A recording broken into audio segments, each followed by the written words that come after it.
लीजिए सुनिए अब अफसाना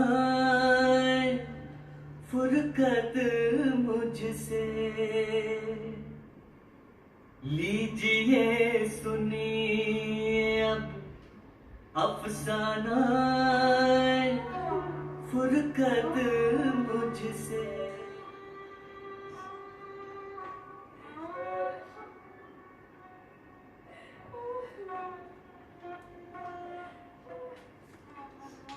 मेरी दुनिया अंधेरी हो गई, चारों तरफ अब अंधेरा ही अंधेरा दिखाई देता। ऐ खुदा, अब क्या होगा? जिंदगी में अब क्या लुत्फ बाकी रह गया?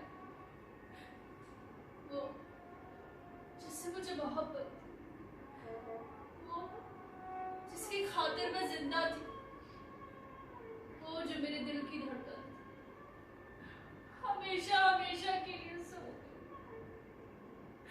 अब मैं क्या हूँ उसके बगैर? क्या मेरी जिंदगी ऐसा साज नहीं जिसके सारे तार अलग कर दिए गए, जिसके सारे तार नोच डाले गए? मौत, ओ जालिम मौत, तुझे इतनी जल्दी क्या थी? तूने थोड़ा तो सब्र किया होता। दुनिया में तुझे कई आदमी मरने के लिए तैयार मिल जाते, वो तो अभी जिंदा रहना चाहता। उसने तो मोहब्बत की दुनिया बसाई ही थी कि तूने उसे अपनी ठंडी को उठा लिया।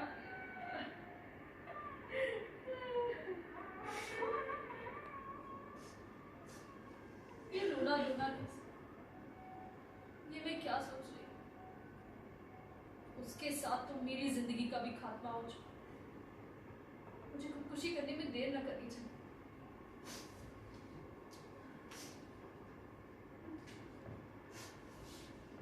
मैं फौरन खुदकुशी करूं।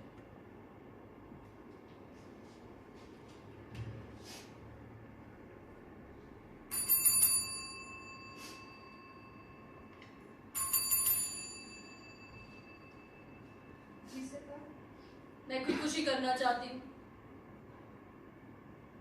सरकार, इसी वक्त। जी सरकार। चाचा जान को भेजे हम। जी सरकार। मैं खुदकुशी कर ली। चाचा जान की सख्ती और दकियानूसी के कारण मेरे महबूब ने जान दे दी।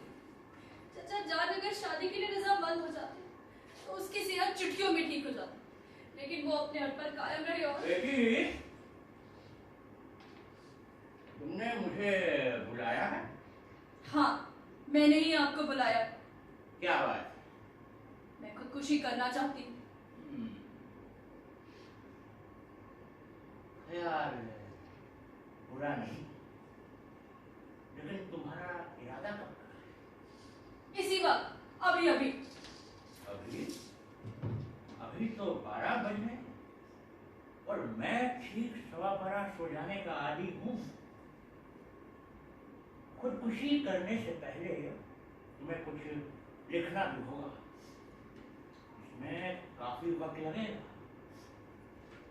और फिर मुझे उस इबारत की गलतियां ठीक करनी पड़ेंगी। लोग जितने भी खत तुमने अपने उस दोस्त को लिखे हैं, सब के सब जबान की गलतियों से भरे पड़े हैं।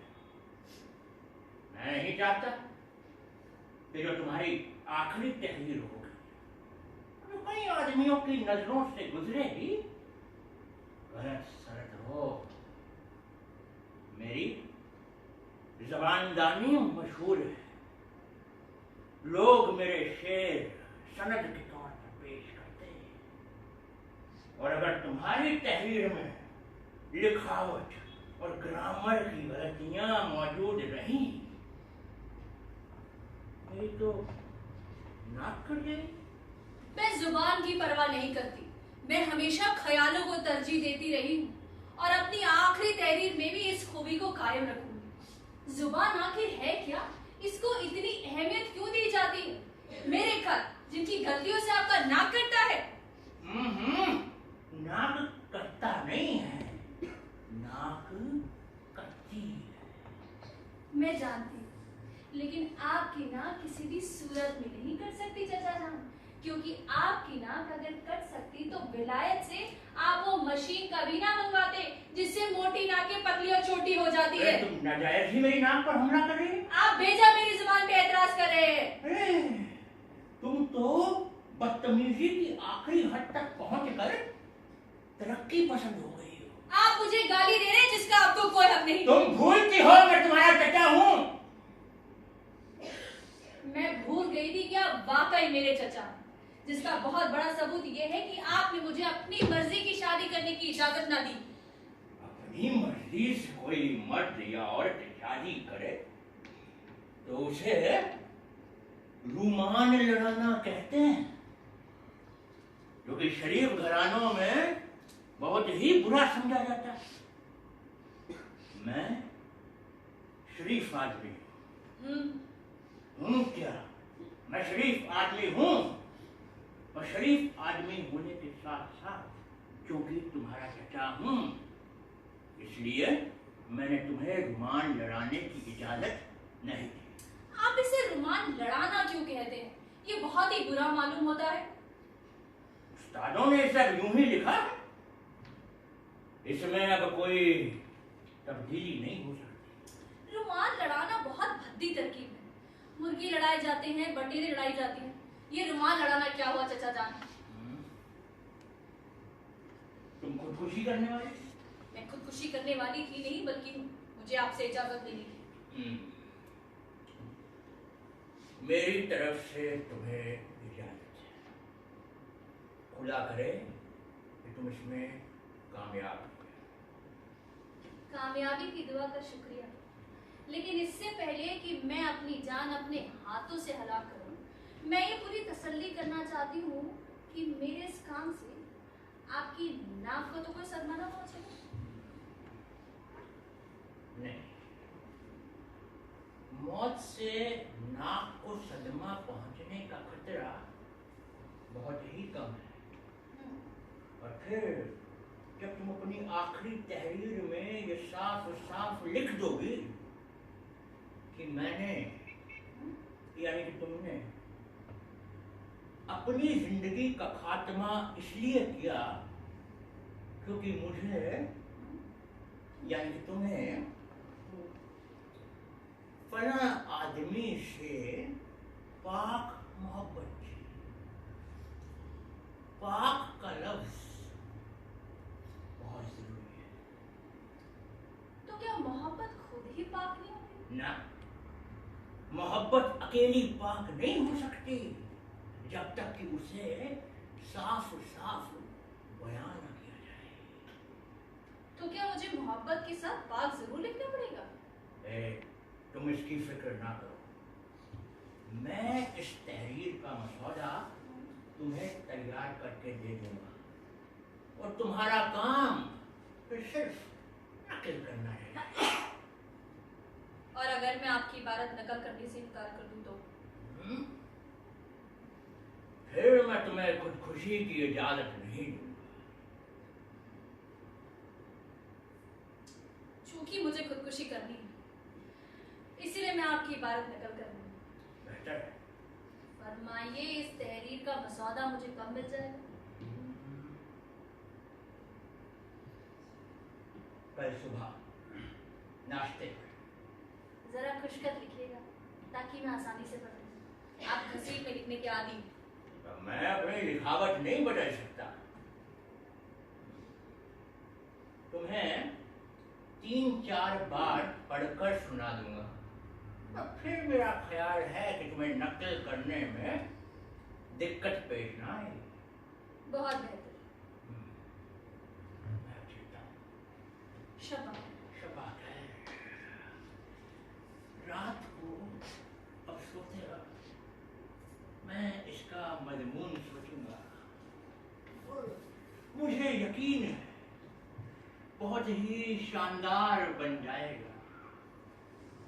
और कोई अजब नहीं कि खुदकुशी के बाद तुम फरहाद की शीरीं और मजनू की लैला से भी बाजी ले जाओ। खुदा आपकी जुबान मुबारक करे। जीती हो, जीती हो। जीती हो? कुछ फैसला तो हो। मुझे तो ये अंदेशा था कि चचा जान मुझे खुशी की इजाजत ना दे। कुछ भी हो, ये मसला हल हो गया। अब इसका मजबून तैयार हो जाए तो मैं उसे नकल करके फौरन ही जहर खा लूंगी। जहर भी मुझे अभी घोल घोल के रख देना चाहिए ताकि कल सुबह वक्त ना बर्बाद हो।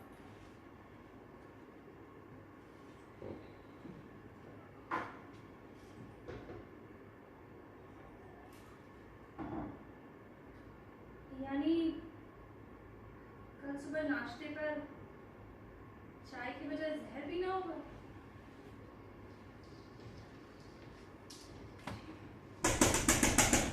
कौन है? कौन है? कौन है? मैंने अंदर आने की इजाजत नहीं मांगी आपसे। कौन हो तुम? मैं जरा दम ले लूं। मैं सख्त घबराई हुई हूँ। मैं दरवाजा बंद कर लेती हूँ। अरे तुम हो कौन? मुझे डर है हाँ? कि वो मुझे ढूंढता हुआ यहाँ भी आ जाएगा। कौन आ जाएगा? आप उसे जानती हैं? किसे? रांझे को। कौन राजा? चौधरी मौजू का छोटा बेटा गीटू, जिसे लोग रांझे के नाम से पुकारते हैं। देखो, मैं किसी घीटू के बेटे मौजू को नहीं जानती। तुम बताओ, तुम कौन हो? हीर। कौन है? मेहर चूचक की बेटी हीर, जिसे हीर सरियाल पुकारते हैं। ओ, मैं अब समझी। तुम हीरा जी वाली हीर हो। आओ यहाँ बैठो। तुम यहाँ कैसे आ गई? मैं और रांझा सिनेमा देखने आए थे। फिल्म हमारा एक किस्सा था। आधा देखकर ही मेरा सर चकराने लगा। चुनांचे इंटरवल होती मैं वहां से भाग निकली। मगर मुझे डर है कि मुझे ढूंढता हुआ यहाँ भी आ जाएगा और पकड़कर फिर वहीं ले जाएगा। कहाँ? वहीं जहाँ मैं कैद किया गया है। कौन कौन है वहाँ पर? बहुतेरे हैं। शीरी है, उसका चाहने वाला फरहाद, नल, दमयंती, लैला, मजनू, सुनी, महिवाल, बेशुमार ही है। तुम्हें रांझे से मोहब्बत नहीं रही? मोहब्बत कैसे कायम रह सकती है बहन? उसे तो हर वक्त बांसुरी बजाने से काम है। एक बार बदकिस्मती से मैंने उससे कह दिया था, रांझा तुम बड़ी सुरीली बांसुरी बजाते हो। अपने घोड़ा बांस का टुकड़ा उसके मुंह से अलग ही नहीं होता। जब देखो पेड़ पर चढ़कर बांसुरी बजाता रहता है। ये पागलपन नहीं तो क्या है? और तो और उसे ढोल डांगर चढ़ाने का अलग शौक है। मैं लाख कह चुकी हूँ रांझा, ये गांव खेड़े नहीं है जहाँ तुम्हें गाय भैंसे मिल जाएंगी। यहाँ दूध की नहरें बहती है। दूध पियो और लंबी तान कर सो जाओ। मगर नहीं, जवाब मिलता है यहाँ दूध है तो गाय भैंसे भी मौजूद होंगी। एक दिन मैं उन्हें ढूंढ निकालूंगा, फिर हम दोनों मिलकर उन्हें चराया करेंगे। बेचारी शीरी भी फरहाद के हाथों इसी तरह दुखी है। फरहाद मियां दिन रात अपने हाथ में तैशा लिए बस पत्थर तोड़ते ही रहते हैं। शीरी कहती, फरहाद ये तुम क्या कर रहे हो? जवाब मिलता है, मैं पहाड़ काट कर तुम्हारे लिए दूध की नहर चालू कर रहा हूँ। यहाँ दूध की सैकड़ों नहरें मौजूद है, जिन्हें देख देख कर मैं तंग आ चुकी हूँ। अगर कुछ करना ही है तो उनमें से एक नहर कम कर दो। मगर नहीं, फरहाद मियां तो बस दिन रात अपने हाथ में तैशा लिए पत्थर तोड़ते ही रहते हैं।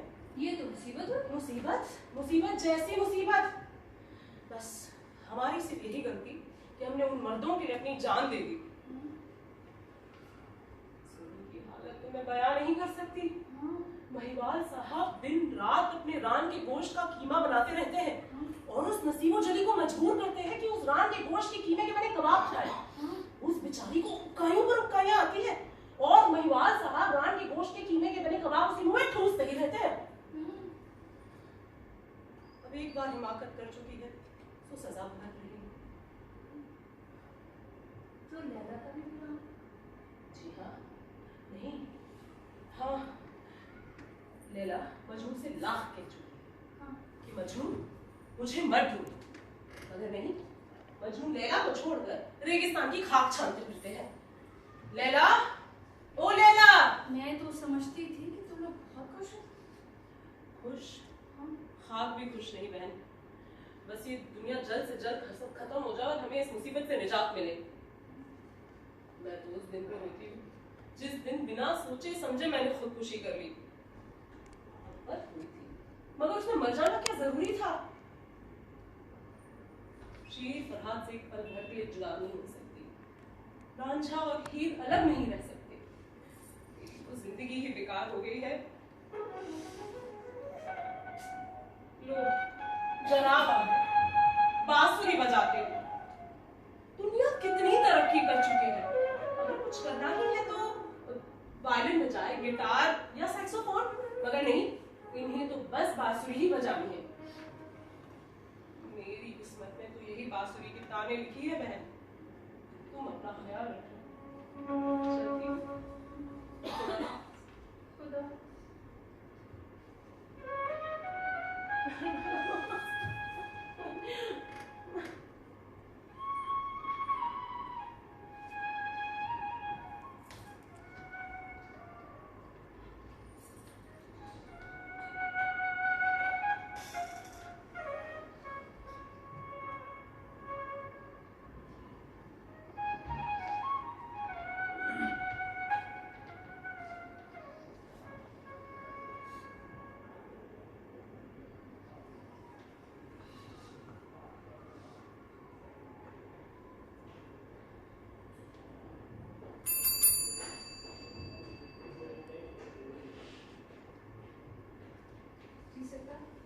चाचा जान सोते हैं या जागते हैं?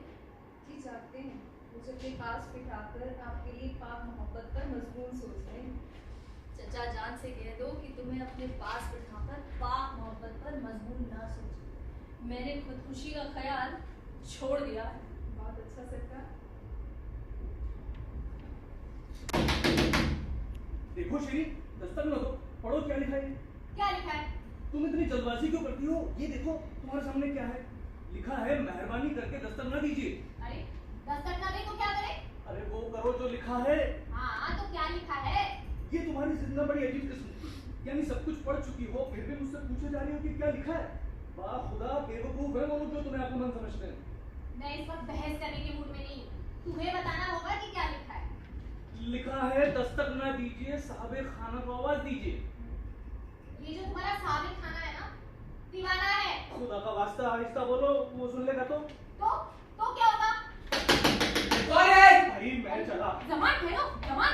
मैं कहती हूँ जमान 9 नंबर में जरूर कोई दीवाना रहने के लिए आया। इसकी आवाज में दीवानगी सुनी?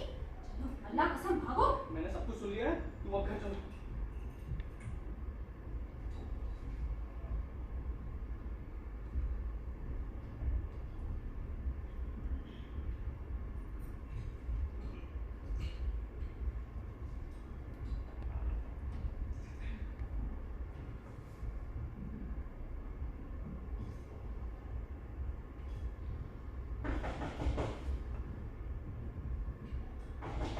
दस्तक क्यों देते हो? कौन है? चले आओ अंदर, दरवाजा खुला है। ओह अच्छा, बड़ी हद हो गई। हाँ, हम तो किसी और का मकान समझे हुए थे। फजलू, फजलू। आया बेबी जी। जमान, तुम फजलू को नीचे चौकीदार के पास ले जाओ। वो उससे पूछ कर आए कि 9 नंबर में कौन सा है। बीबी जी आपने बुलाया?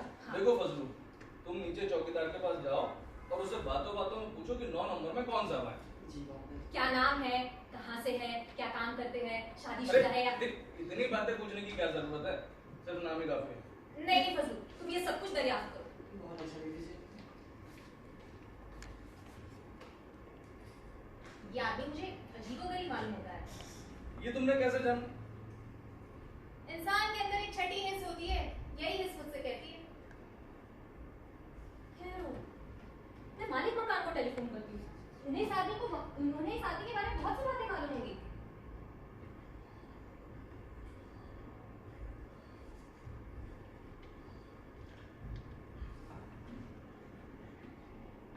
हेलो हेलो, सेठ साहब है? नहीं है। आप कौन? Manager.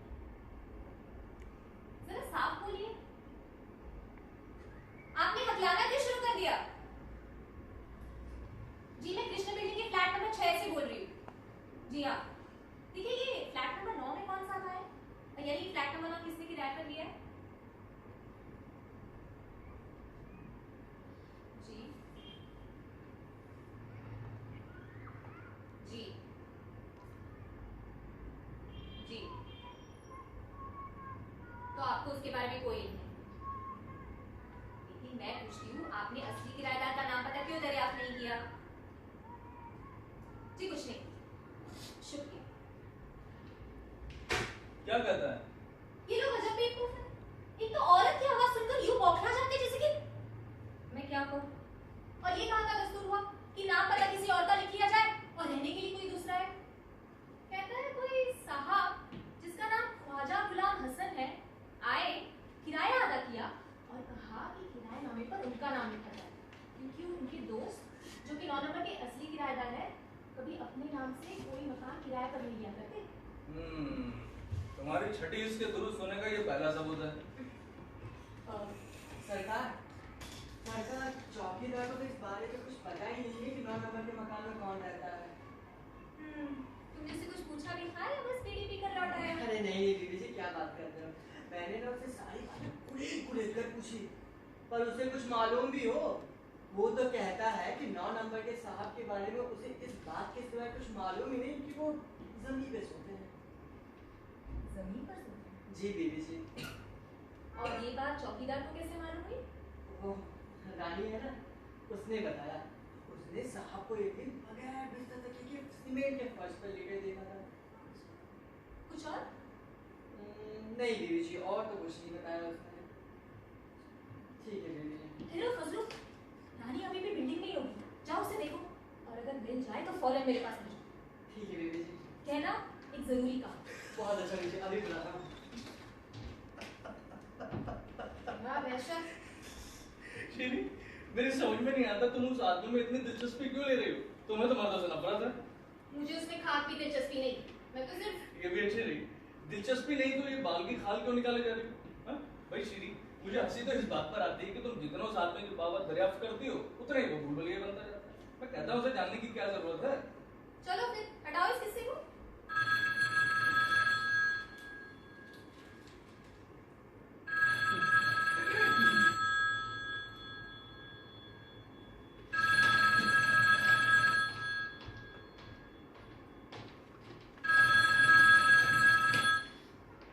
Hello, yes yes. Shri, but साहब तुमसे बात करना चाहता हूँ। पूछो क्या कहना चाहता है। मैं कोई तुम्हारा सेक्रेटरी नहीं हूँ, जो कहना है आप कहो। मेरे अच्छे भाई जो है उसे किसी न किसी हीले से टाल दो। जी मौजूद है। जी जी जी, बट साहब तो यहाँ नहीं इजाजत चाहते हैं। अब आना चाहता है तो आए, मगर उससे कहो कि ऐसा लिबास ना पहनकर आए जिसमें वो दर्जियों का छपा हुआ इश्तिहार हो। वो जब भी नया सूट पहनकर आता है मुझे ऐसा महसूस होता है उसने सूट नहीं पहना क्योंकि सूट ने उसको पहन रखा है।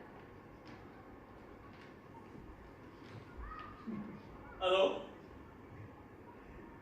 जी भट्ट साहब जी, आप फिर कभी तशरीफ लाइए जी। उसको आज कहीं बाहर जाना है। आदाब भाई, क्या फिक्र का सर।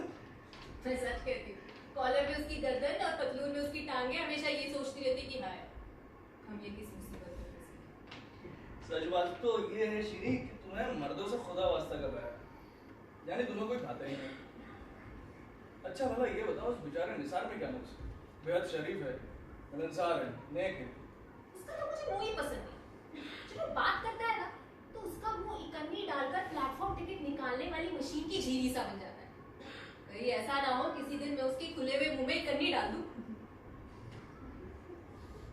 तुम्हारी इकन्नी वो बगैर नकल हजम कर जाएगा, प्लेटफॉर्म टिकट उसमें से नहीं निकलेंगे।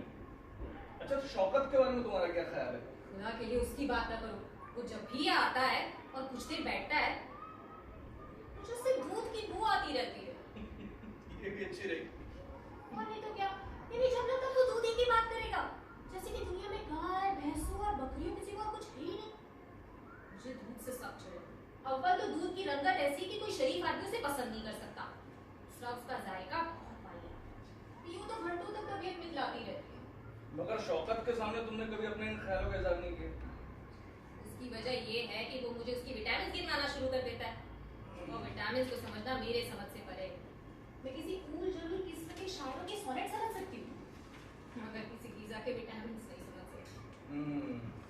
एक नासर बाकी रह गया है, उसके मुताबिक भी कुछ हो जाए। नासिर यूं तो बहुत अच्छा आदमी है, मगर उसने तहरीकी कुव्वत की कमी है। वो एक बहुत अच्छा पका हुआ सालन है, मगर जिसमें बहुत कम है। वो एक ऐसा ड्रामा है जिसमें क्लाइमैक्स खुसखुस होकर रह जाए। मैंने खूब गौर से उसके किरदार की जांच की, मैं समझती हूँ उसमें कहीं ना कहीं कोई खामी जरूर रह गई है। ये मैं नहीं कह सकती थी, उसमें ओरिजिनलिटी भी नहीं है। शक्ल और सूरत से वो एक ओरिजिनल ज़हीन नौजवान दिखाई देता है, मगर जब उसके अंदर झांक कर देखा जाए तो वो एक मामूली इंसान नजर आ रहा है। इंसान के नाते वो बहुत अच्छा है, मगर इंसानियत के अलावा थोड़ी सी हैवानियत भी होनी चाहिए ना। यानी कि एक ऐसी चीज जो इंसान में एक किस्म का अनोखापन पैदा करे।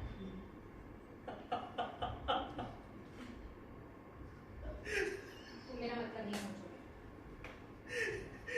मैं तुम्हारा मतलब समझ गया हूँ। तुम्हारा मतलब ये है कि इंसान के अंदर एक खास किस्म का विटामिन होना चाहिए, हाँ? न मालूम ऐसी संजीदा बातों में तुम्हें मजाक का पहलू कहाँ से नजर आ जाता है। खामोश भी हो जाओ। वाह हंसी है या प्ले।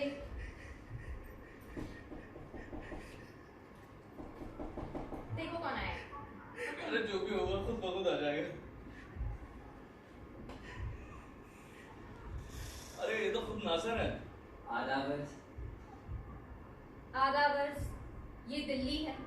अभी अभी आप भजनलाल से एक गीत सुन रहे थे, अब आप उन्हीं से एक और गीत सुनेंगे जिसके अगले बोल ये है, तुम्हें शर्म नहीं आती सच में?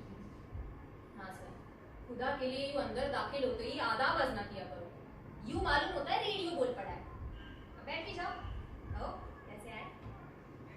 मैं इसलिए हाजिर हुआ था कि यहाँ बैठो और इत्मीनान से अपनी हाजिरी का सबब बताओ। मैं पिक्चर देखने जा रहा हूँ, तो क्या आप भी साथ चल सकते हैं अगर आपको फुर्सत हो?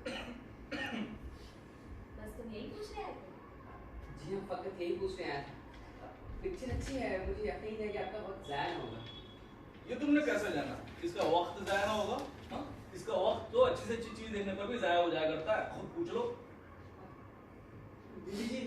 हाँ अच्छा हाँ मैं समझ गई। मैं अभी आई। रानी ने देख लीजिए। रानी आजा। जी सलाम दीदी जी। रानी वो मुझे खास काम के लिए बुलाया है। ये 9 नंबर में कौन रहता है? तो दीदी जी एक आदमी रहते हैं। हाँ हाँ फ्लैटों में तो आदमी रहते हैं। मैं पूछती हूँ कौन है, कैसा है, क्या काम करता है? ये तो मुझे पता नहीं दीदी जी क्या करते हैं। अभी सामने से आदमी जो अकेले पड़े रहते हैं। मैंने सुना एक रोज तुमने चौकीदार से कहा कि 9 नंबर में ये जो आदमी रहता है बगैर किसी बिस्तर तकिए के नीले फर्श पर लेटता है, क्या ये बात सही है? जी हाँ दीदी जी आपने बिल्कुल सही कहा। उनके घर में ना चारपाई, मेज, पलंग, कुर्सी कुछ भी नहीं है। तो रहते कैसे? ये तो मुझे पता नहीं दीदी जी कैसे रहते हैं। फिर ना एक रोज मैंने उनसे पूछा था कि साहब आपका फर्नीचर कब आएगा? तो उन्होंने क्या जवाब दिया? तो कहने लगे कि आजकल का जो फर्नीचर मैं पसंद नहीं करता। आजकल के जो मेज़ें कुर्सी उनकी लंबी लंबी टांगें मुझे पसंद नहीं। ऐसे लगता है कि जैसे सूखी सूखी टांगों वाला आदमी उठक बैठक कर रहा है। अच्छा वो तो दीदी कुछ अजीब से ही आदमी। और क्या कहते थे?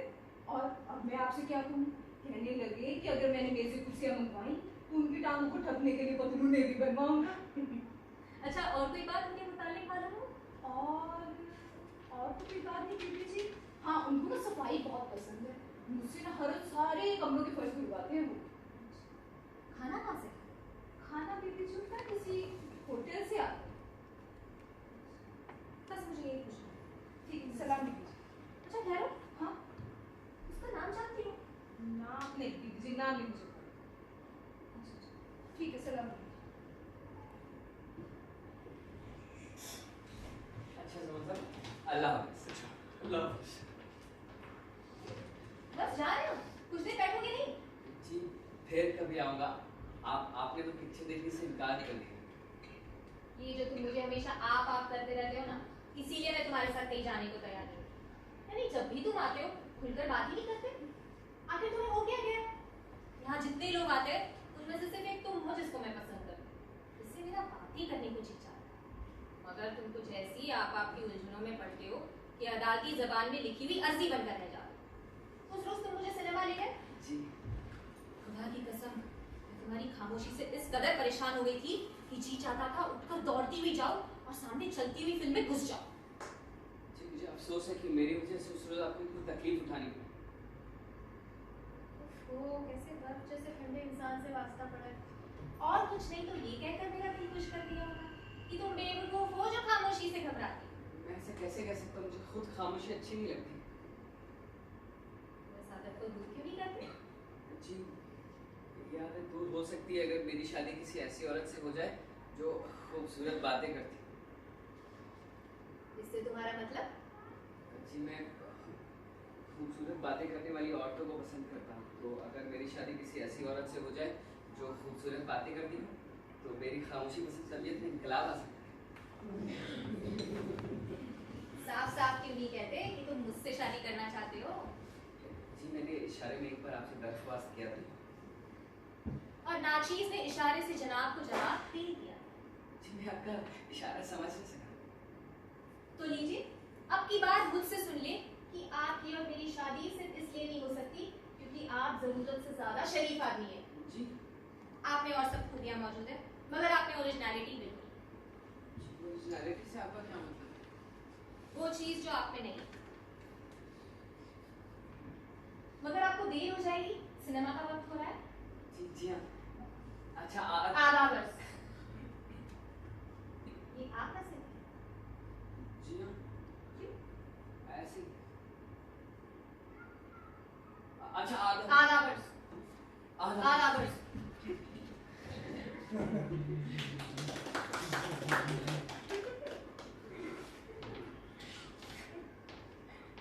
नहीं, हंसी किस बात पर आ रही है भाई? तुम आहिस्ता आहिस्ता नासर की तरह आधा बस करो, मैं तुम्हें बता। कहो आधा बस। आधा आधा बस? बस। तुमने उस गरीब नासर को जरूर छेड़ा होगा। कहता हूँ उसे ज्यादा तंग में क्या कर, थोड़ा शरीफ आदमी है वो। उसकी जरूरत से ज्यादा शराफत पर ही तो मुझे एतराज है। खैर छोड़ो इस किस्से को।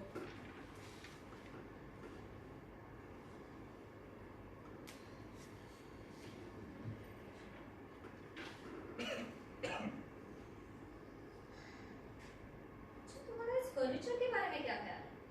किस फर्नीचर के बारे में?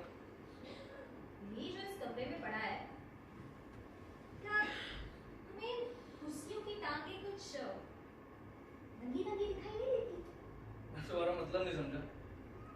मेरा मतलब है कि इन टांगों को देखकर क्या तुम्हारे दिमाग में ये ख्याल नहीं आता कि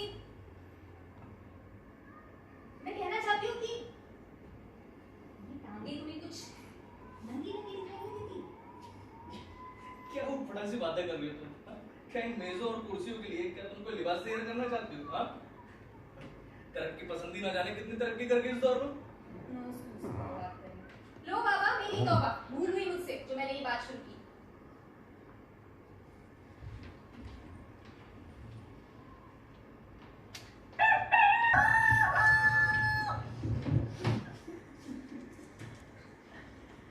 जिया बेकरार है, हमको तुमसे प्यार है, आ जाओ रे सजना, तेरा इंतजार है। ए फजलू, क्या है रानी? जरा इधर तो आ। बोल, क्या हुआ? मुझसे वो 9 नंबर के साथ के बारे में कुछ पूछा था ना, हाँ, तुम सुन के बाद में मेरी कहानी पता चली। अच्छा, बता क्या पता चला? अरे मैं अभी अभी उधर से आ रही थी, मैंने देखा कि साहब रो रहे थे। 9 नंबर के कमरे वाले साहब हाँ रो रहे थे। हाँ। तो ये बात मुझे बीबी जी को बतानी पड़ेगी। जा जल्दी जल्दी उनको बुला के ला। अरे मुझे जाएगी तो नहीं? हाँ नहीं पक्का ये रहेगी। अरे जा ना। देख जाना मत। हाँ हाँ जा। बीबी जी, हाँ बीबी जी रानी आई है। वो 9 नंबर के साहब के बारे में कुछ बता रही थी कि रो रहे हैं। हाँ बीबी जी, हाँ रो रहे हैं? जी हाँ बीबी जी, मैं अभी अभी उधर से आ रही थी, मैंने देखा कि उनकी आंखों से मोटे मोटे आंसू टपक रहे थे। जब मैंने उनकी तरफ देखा तो मुझे बोले कि रानी तू कभी रोई है? मैंने कहा हाँ साहब, कई बार रोई हूँ। तो कहने लगे नहीं रानी,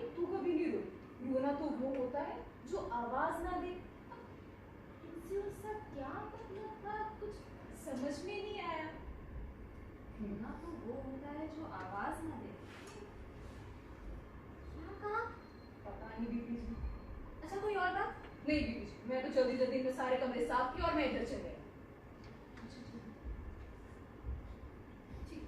खैर, फजलू, एक काम कर। फजलू, जी बीवी जी। जा आइसक्रीम ले आ। दर्द के मारे सर फटा जा रहा है। जा बाकी जा। बहुत अच्छा बीवी जी।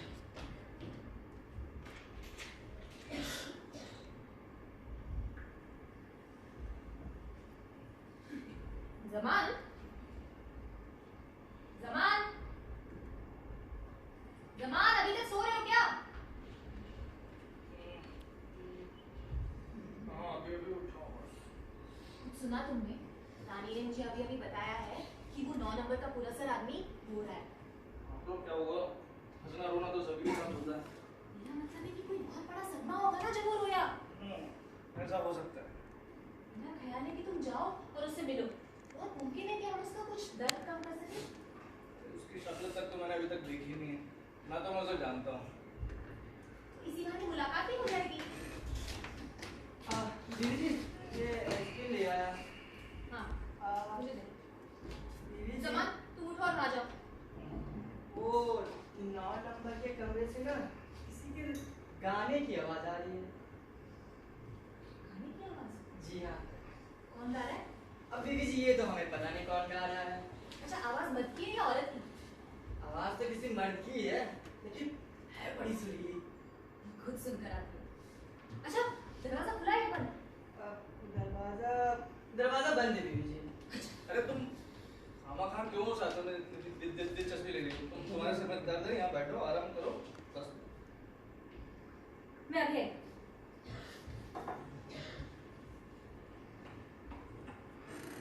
मेरे काबू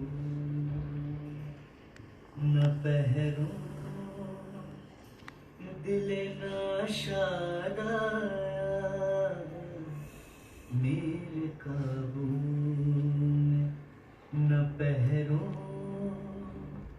दिल नाशाद आया, वो मेरा भूलने वाला जो मुझे याद आया। लीजिए सुनिए अब अफसाना फुरकत मुझसे, लीजिए सुनिए अब अफसाना फुरकत मुझसे। आपने याद दिलाया तो मुझे याद आया, वो मेरा भूलने वाला जो मुझे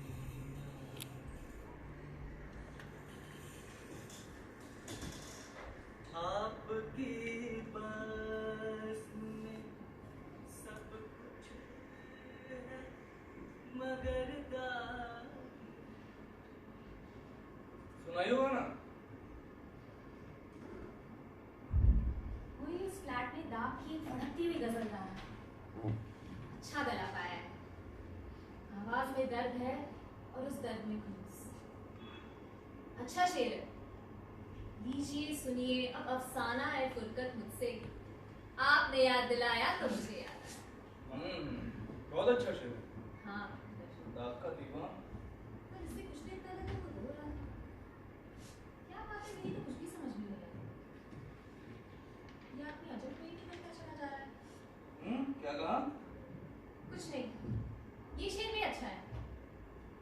मेरे काबू में ना पहरो दिले ना शाद आया, वो मेरा भूलने वाला जो मुझे याद आया। भाई कुछ भी हो, गजल हिंदुस्तानी शायरी की जान है।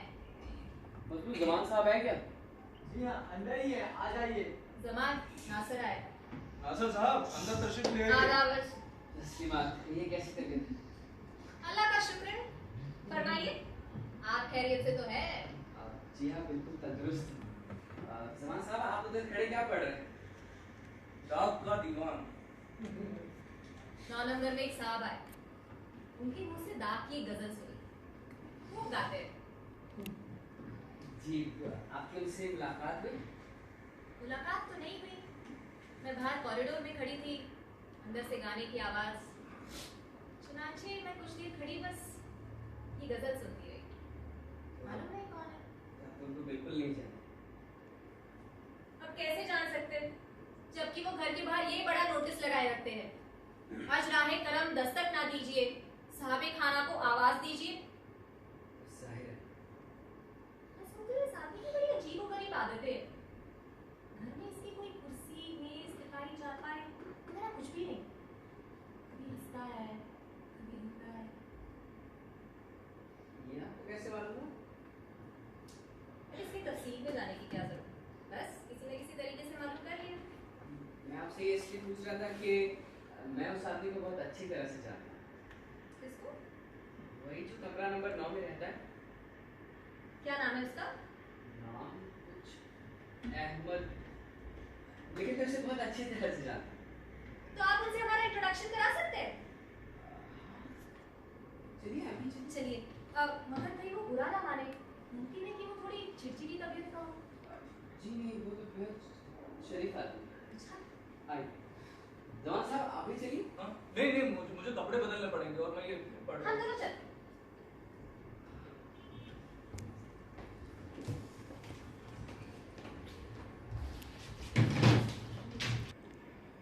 ये आपके सामने कौन खड़ा है? कहाँ?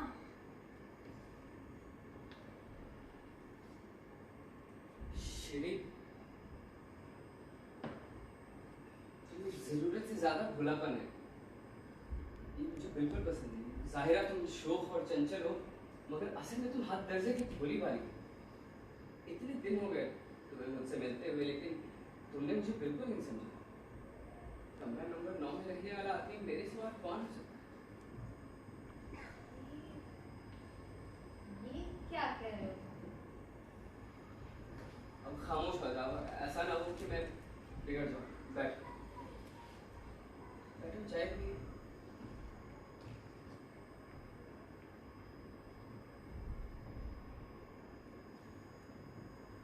ये फर्नीचर मैंने खास तौर पर बनवाया, कवर कैसे?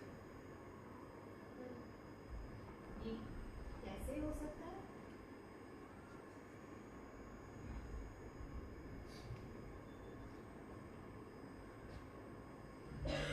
लीजिए सुनिए अब अफसाना फुरकत मुझसे, लीजिए सुनिए अब अफसाना फुरकत मुझसे। आपने याद दिलाया तो मुझे याद आया, वो मेरा भूलने वाला।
पर याद रहे, इसके हलक में ही तीसरी बोतल तुम ही उड़ेल रहे हो।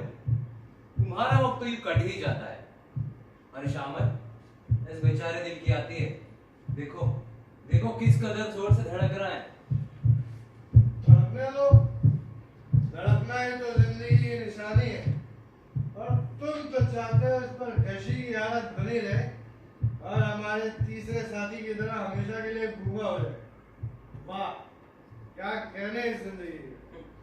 मैं कहता हूँ अगर ये इसी रफ्तार से धड़कता रहा तो यूं चुटकियों में बंद हो जाएगा, फिर कभी नहीं धड़केगा। तो ना धड़के, फिर क्या हुआ? आखिर एक रोज इसे खामोश होना ही है। मैं भी तो यही कहता हूँ, तुमने तो मेरा ही लफ्ज दोहराए हैं। कभी कभी तुम भी असली बात कह दिया करो।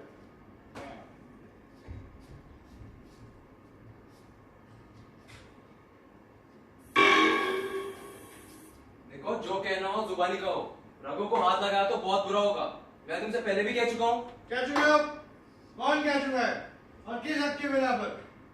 कौन होता है जो मुझ पर नौकरों की तरह हुक्म चलाए? मैं शायर हूँ, इश्क व मोहब्बत की आवाज। मेरे बगैर ये दुनिया एक मिट्टी का ढेर होती, एक मरघट। इश्क मोहब्बत ना हो तो दुनिया में हर चीज बेजार है, मुर्दा है। तुम ना बकवास करते हो। मैं जो कुछ कहता हूँ बिल्कुल सही है। हाँ ये तो बताओ, अगर हम शराब पीते हैं तो इसमें कसूर किसका है? तुम्हारा तो होने से रहा जो हर वक्त शराब शराब के रट लगा रहता है। और इस रट को लगाने की बिना पर कभी जनाब ने गौर फरमाया क्या ये आपकी सोहबत का नतीजा नहीं जिसमें हर वक्त गला घोट लेने का जी चाहता है? भाई देखो, जरा इंसाफ से कहो और ईमान से कहो, इस बेचारे दिल की बदबख्तियों का सबब मैं हूं या तुम? यकीनन तुम हो। तुम भावुक इंसान। कभी सोचा भी है तुम क्या हो? नहीं ना? लो मुझसे सुनो, तुम खुदगर्जमंद हो, एक तबाहशुदा इंसान हो। ना कभी तुमने पढ़ने में दिलचस्पी ली है, ना कभी अक्ल का काम करने की कोशिश की। खुददारी और तहजीब के पीछे तुम लट लिए फिरते हो। और तुम दूसरों की खींची हुई लकीर पर चलने वाले खुश किताबी कीड़े। मैं तुमसे नफरत करता तो हूँ। मैं भी तुम पर नफरत की निगाहों से देखता हूँ। अरे हट जाओ, खबरदार जो मेरे रंग को फिर छेड़ा। यार तुम बीच में टकराना क्या शुरू कर देते? ये रगें जैसे तुम्हारी है मेरी भी है। अगर इनको छेड़ने में तुम्हें तकलीफ होती है तो क्या मुझे नहीं होती? और जब तुम्हारी मेहरबानियों से मेरी रगें बेहिस हो जाती हैं, उस वक्त मैं गधों की तरह बेवकूफ नहीं हो जाता हूँ। उस वक्त तुम में और मुझ में फर्क ही क्या होता है? मैं नहीं छेड़ूंगा, जब जी चाहेगा छेड़ूंगा, हर वक्त छेड़ूंगा। रगें तनी रहे तो मजा है। इस तरह वो एक तंबूरा बन जाती है जिसमें मैं अपनी आजादी और मोहब्बत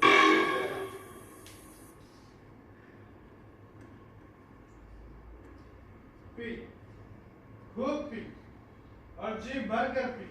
ऐसी शरबत जो मेरी सीने की आग ठंडी करे। ऐसी शराब जो पिघली हुई अग्नि हो, जो मेरे लहू के हर एक कतरे को एक लपकता हुआ शोला हो। नहीं नहीं नहीं, हरगिज नहीं। शराब नहीं, शरबत। क्या कहा? क्या? शरबत नहीं रहा, खत्म हो गया।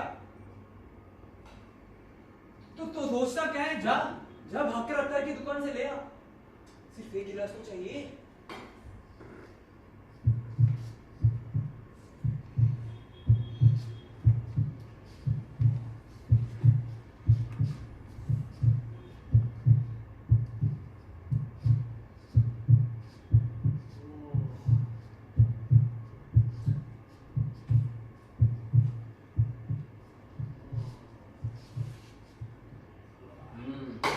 अब जोश ठंडा हुआ। तुम होते कौन पूछना है? क्या तुम्हें नजर नहीं आता?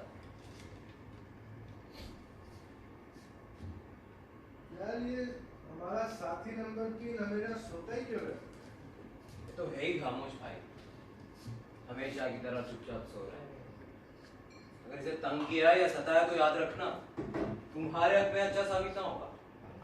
खैर इसे छोड़ो, तुम मुझे ये बताओ, उस औरत में तुमने क्या देखा? ये बुरी तरह लट्टू हो गए। उसकी होशियारी या चालाकी को तुमने पसंद किया, यही ना?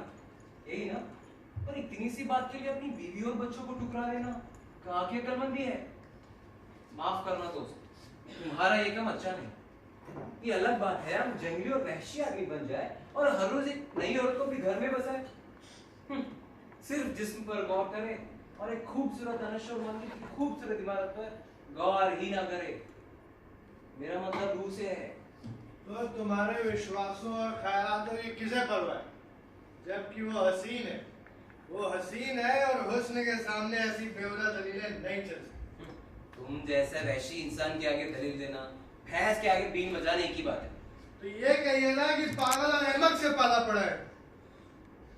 तुम जैसे खुशमिजाज साथी की सोबत में मुझे किस तरह की कोफ्त उठानी पड़ती है। मेरे अल्लाह, अरे तुम्हें क्या हो गया है? पहले तुम ऐसी बात नहीं किया करते थे। ठीक है, पहले जब हम एक साथ मिलकर काम करते रहे तो मुझे तुमसे कोई शिकायत नहीं, बल्कि मैं तुमको अच्छा समझता हूँ। तुम्हारी पुरानी खिदमतें तुम्हें हरगिज़ नहीं भूलूंगा। मुझे खूब याद है जब मैं एंटे की मोहब्बत में घुला जा रहा था, उस वक्त वाकई तुमने बहुत काम किया। उस होशियार और समझदार लड़की को फांसने और उसके माँ बाप को रजामंद करने में वाकई तुमने बहुत काम किया। पर यार अभी कुछ अरसे से तुम कम अक्ल हो गए हो, जंग लगे उस तरह की तरह कुंद हो गए हो। इस कृपा का शुक्रिया। मेरा एहसास अगरचे तेज नहीं, लेकिन मैं इतना जरूर जानता हूँ ये राय बनाने में तुम्हें शराब ने काफी मदद की है। अरे बकवास बंद करो और उसके हुस्न का जिक्र करो। वो कितनी खूबसूरत है, कितनी सुंदर है। तुम हमेशा उसके हुस्न को भूल जाते हो। उसकी नजाकत पर तुम्हारी आंखें हमेशा बंद हैं। मैं खूब जानता हूँ कि वो एक मामूली नाचने वाली है, छोटी सी बात से उसके हुस्न पर तो कोई फर्क नहीं आता। उसकी नजाकत तो कम नहीं होती। आओ आओ, मैं तुम्हें ये परी दिखाऊं। आ मेरी जान मेरे पास आ, और आज उसी अंदाज से आ जैसे तू कल परसों और पहले कई बार नाची। इतना दाग कि मेरा हर जर्रा गूंजता हुआ सुर हो जाए। उसके गर्म लबों पर मेरे श्री बसों की बौछार। उसके गर्म लबों पर मेरे श्री बसों की बौछार। उसके धड़कते दिल पर मेरी महकी जुल्फों के अंबार। और कौन गिरा था गोद में मेरी बेपरवाह बेजान। किसको लगा कर सीने से नर पाया जग का ज्ञान। बोलो माँ के गुरु अब कौन हो तुम, कौन हो तुम, बोलो कौन हो तुम। माँ के गुरु अब कौन हो तुम, कौन हो तुम, बोलो कौन हो तुम। मजा आ गया, तबीयत प्रसन्न हो गई। इस मस्ती इस सुरूर के आगे दुनिया हेज। ये तेरी गोल गोल बाहें, ये तेरे नाजुक नाजुक पैर। इस भरी दुनिया में है कोई ऐसा नरम कालीन जो इन नाजुक पैरों के लिए अपना सीना पेश कर सके। आ मेरी जान मेरे पास आ, मुझ पर नाच, मेरे अंदर नाच और सदा नाचती है। कि तेरे इन सफेद सफेद टखनों में बंधे हुए घुंघरूओं की झंझनाहट में दुनिया के सारे हंगामे गुम हो जाए। झूला झूल, मेरे प्रेम का झूला झूल और सदा झूल। हाँ, मेरे पास बैठ, तेरे इन मकड़ी पैरों में मैं अपना सिर रख के सुख की नींद सो जाऊं। ये दीवानगी है, सरासर जहालत है। इसे छोड़ दो, दूर दूर दफा होने दो। ये तुम्हारी नजर का धोखा है, फरेब है। ये वो ऐसी नहीं है जैसे कि तुम समझ रहे हो। तुम लारी लगे गालों और बनावटी बालों से प्यार करते हो। खुदा झूठ ना बुलवाए, तुम्हारी इस परी की उम्र 40 वर्ष से भी एक दिन कम नहीं। मेरी बात सुनो, इसे लात भर अपनी से अलग कर दो। अरे तुम्हारी आंखें धोखा खा रही हैं। आओ इधर आओ, मैं तुम्हें इस परी की असली शक्ल दिखाऊं।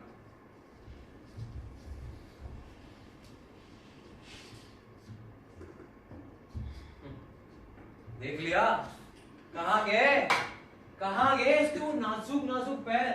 कहाँ गए उसकी काली काली जुल्फों की पेचो खम? कहाँ गई इसकी वो तेजी और तर्रारी? कहाँ गए इसके गले के वो मीठे मीठे बोल? दांतों की तारों जैसी बनावट टीन इंडिया निकाल दे।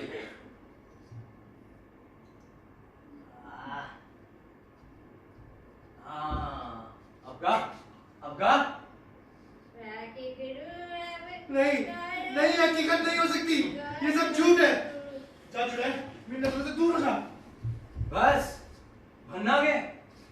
यूं का होना अपनी गलती का एहसास हो गया। बकवास मत करो, इसमें जरूर तुमने कोई चालाकी की है। नहीं, तुम अच्छी तरह जानते हो ये औरत जिसकी मैली झोली में तुम दिल फेंक रहे हो, उस औरत की जूतियां साफ करने के भी काबिल नहीं, जिसे तुम धोखा देकर ठुकराना चाहते हो। अरे तुम्हें क्या हो गया है? आखिर इसकी कोई वजह भी तो हो। देखो देखो इस बेचारी का क्या हाल हो गया है। ये दुख दर्द सिर्फ इसीलिए झेल रही है कि वो नेक है, पाक है। तुमसे उसका सलूक हमेशा अच्छा रहा है। तुम्हारे बच्चे को वो पाल रही है। अरे शर्म करो, कुछ तो शर्म करो। माना कि इसके गले में वो सुर नहीं है, तुम्हारी वो नाचने वाली के गले में उछलते हैं। पर सुनो, अगर तुम्हारे कान पाक और साफ आवाज सुनने के लिए बंद नहीं हुए, ये मीठी मीठी लोरी सुनो। वो तुम्हारे बच्चे को सुलाने की खातिर दे रही है। बेचारी ने 3 लंबी रातें ये गीत गाते आंखों में काटी है। तुम्हारे इंतजार में वो तड़पती, बिलखती और रोती रही है। लो सुनो।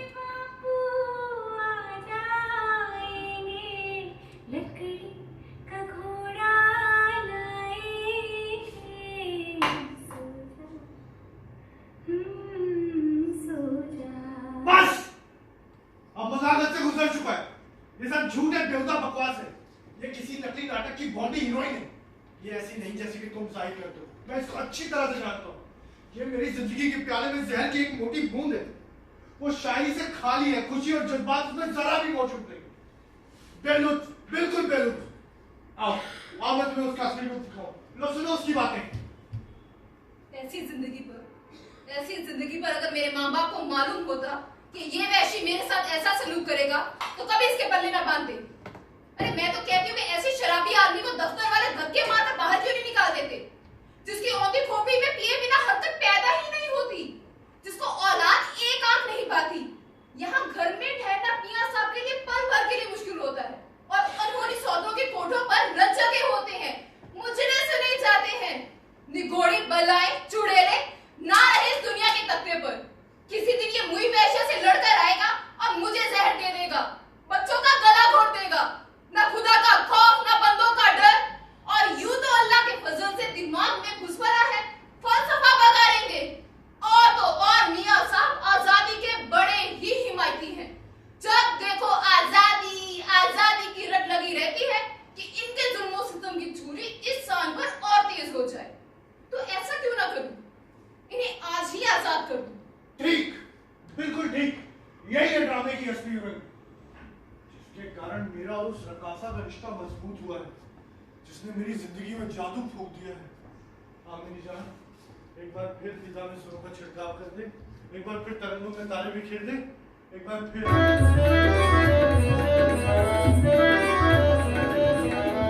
तुम थे क्या ये, तुम थे हर शब्द मेरे प्रेम दुआरे में।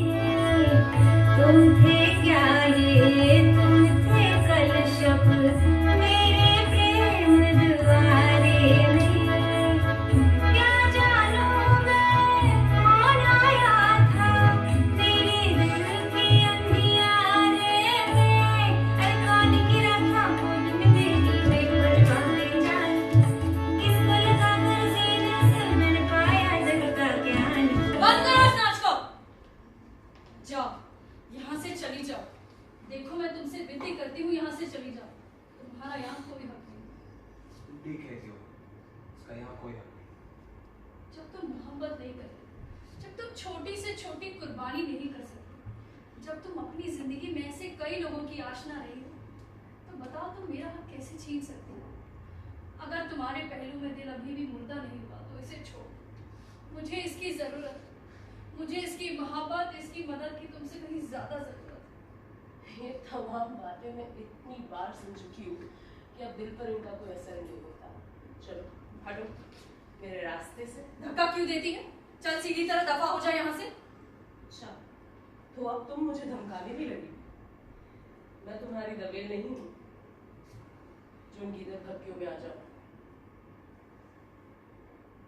मुझसे जल्दी हो क्योंकि मैं खूबसूरत हूँ।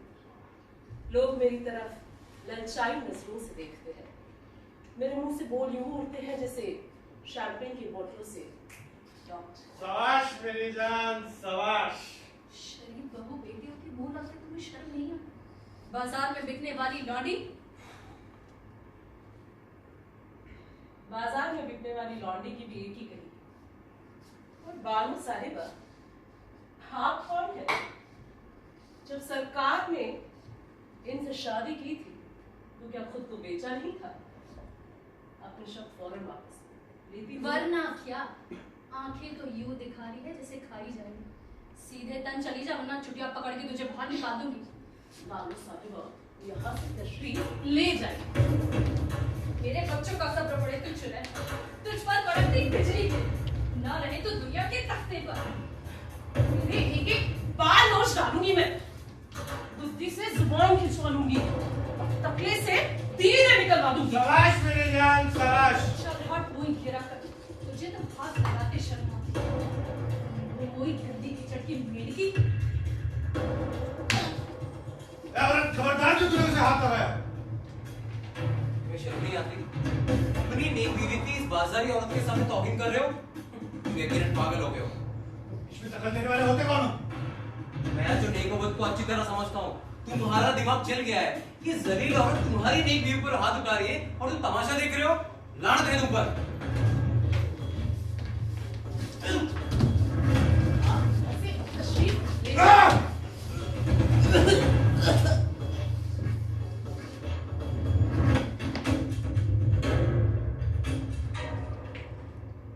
मर गया, नाक में दम कर रखा ना नापकार ने।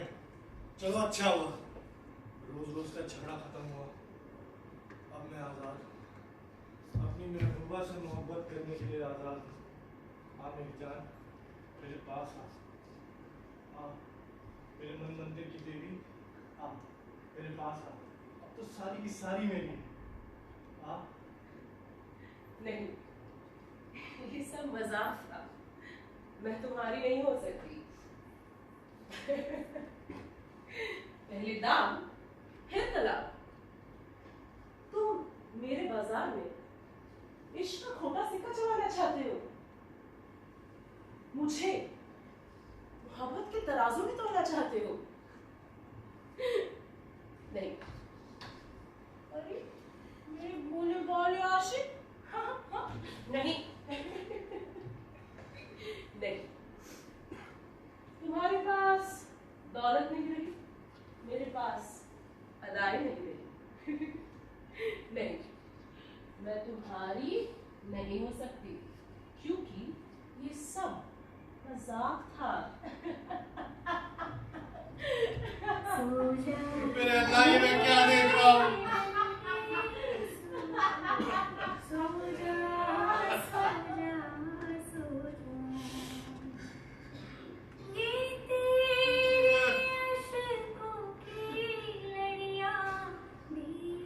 सम्राट रंग रंग की दास्तां बन गए। तेरे इश्क का सामान अफसाना बन गया। बाकी क्या रहा? रात का एक दिन तो अपनी दवाई के नजदीक पहुंच चुका है।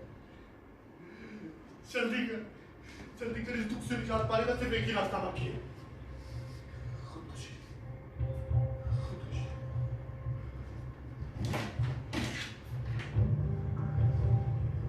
चौथी पांचवी फसली के बीच में रख के दबा दे। सब ठीक हो जाएगा। तेरे सारे दुख दर्द सब ठीक हो जाएंगे। तू डरता है? बेवकूफ, और दर्द किस बात का है? बस एक लम्हे की बात है। पिस्तौल लगा और दबा दे लेने गई।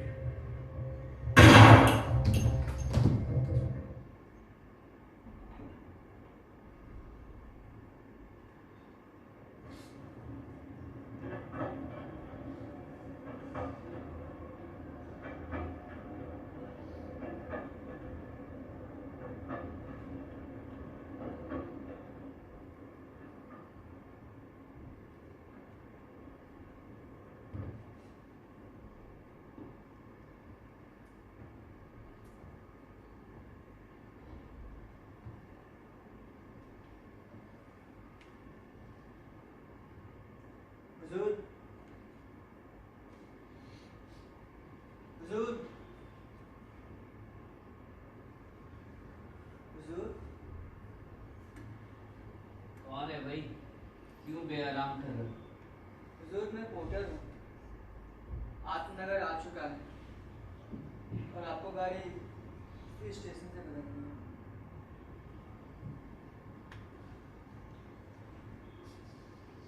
आत्मनगर आ गया? हाँ, मुझे गाड़ी इसी स्टेशन से बदलनी है। तेरा सवाल होता।